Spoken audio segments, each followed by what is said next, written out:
아무도 모르게 흔적도 없이 소리 소문 없이 사라지게 만드는 것, 바로 완전 범죄.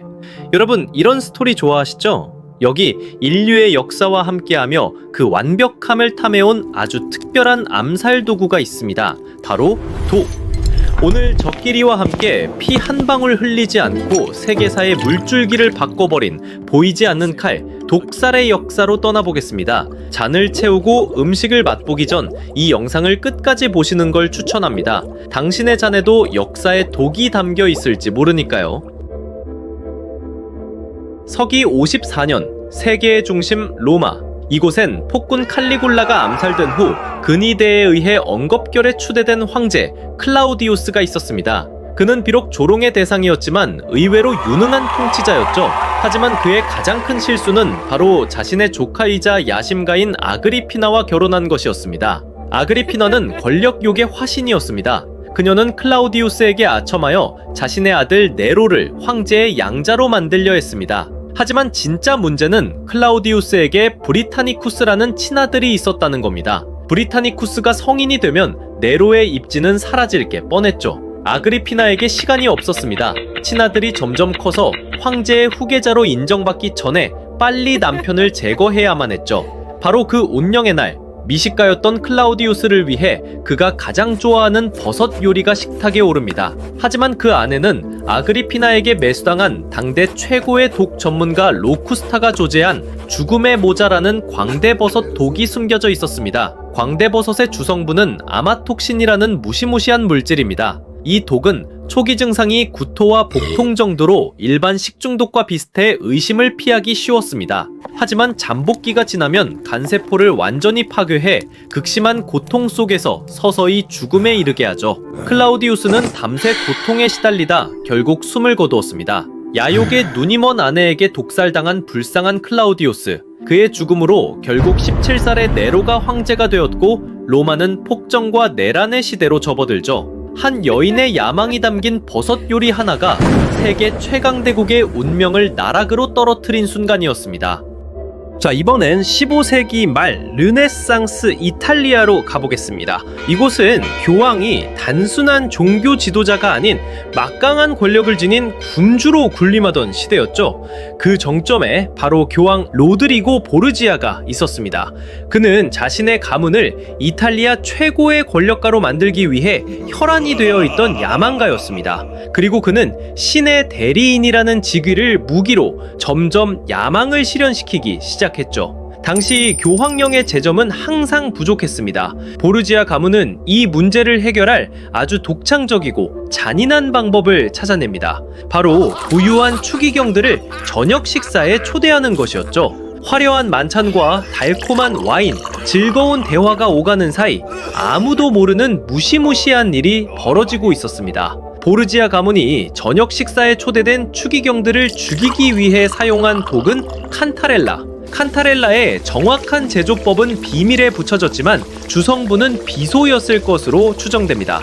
비소는 무색, 무취, 무미, 맛도 향도 색도 없어서 음식이나 와인에 섞으면 감쪽 같았죠. 소량으로도 치명적이었고 증상은 콜레라와 비슷해 당시 의학 수준으로는 독살임을 밝혀내기 거의 불가능했습니다. 아니 근데 보르지아 가문은 왜 추기경들을 죽이려 한 걸까요?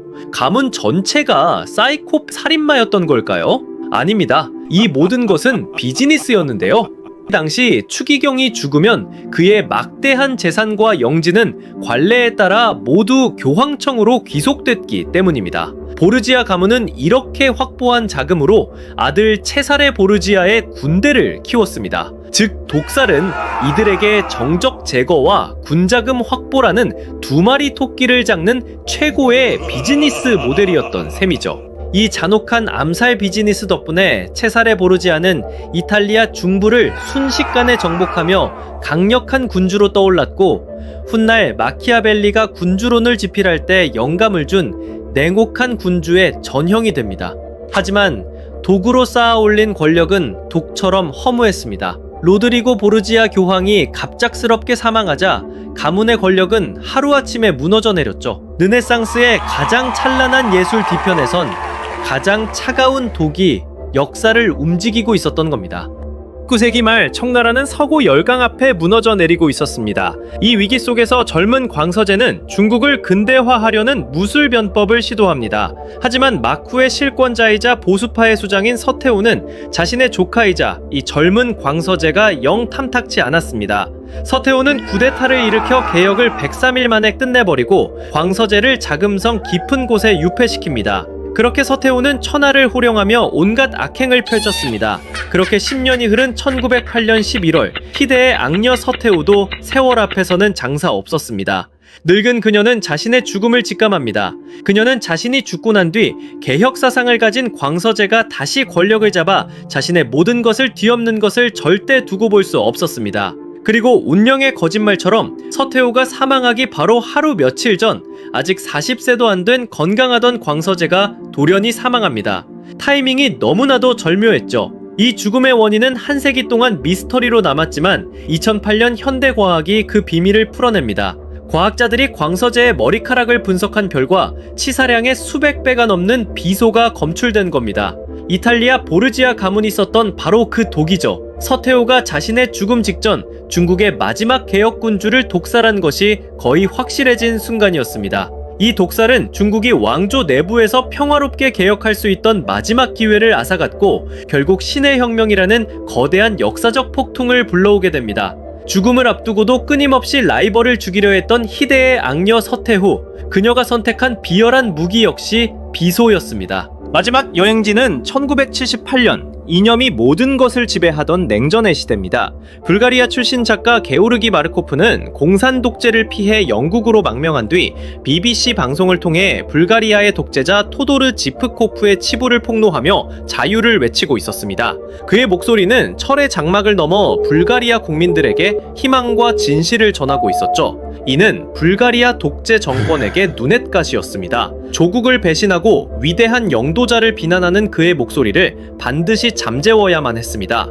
불가리아 비밀경찰은 이 까다로운 문제를 해결하기 위해 당시 세계 최강의 정보기관이었던 소련의 KGB에게 도움을 요청합니다. 배신자를 처리하기 위한 국제적인 암살 프로젝트가 가동된 것이죠. 런던의 워털루 다리 위 버스를 기다리던 마르코프의 허벅지를 한 남성이 우산 끝으로 툭 칩니다. 단순한 실수처럼 보였던 그 순간 우산 끝에 숨겨진 특수장치에서 비밀의 독이 담긴 1.7mm 초소형 탄원이 그의 몸속에 발사됩니다. 해독제도 없는 이 끔찍한 독은 그의 체내 세포를 서서히 파괴하기 시작했습니다. 리신이라고 불리는 이 독은 피마자 씨앗에서 추출하는 독으로 현대의 최악의 생물학 무기 중 하나입니다. 청산가리보다 수천 배 강하고 해독제도 없죠. 리신은 바이러스처럼 세포 안으로 침투해 단백질을 만드는 리보솜이라는 공장을 완전히 파괴해버립니다. 단백질 생산이 멈춘 세포는 말 그대로 모든 기능을 상실하고 죽게 되고 결국 온몸의 장기가 멈춰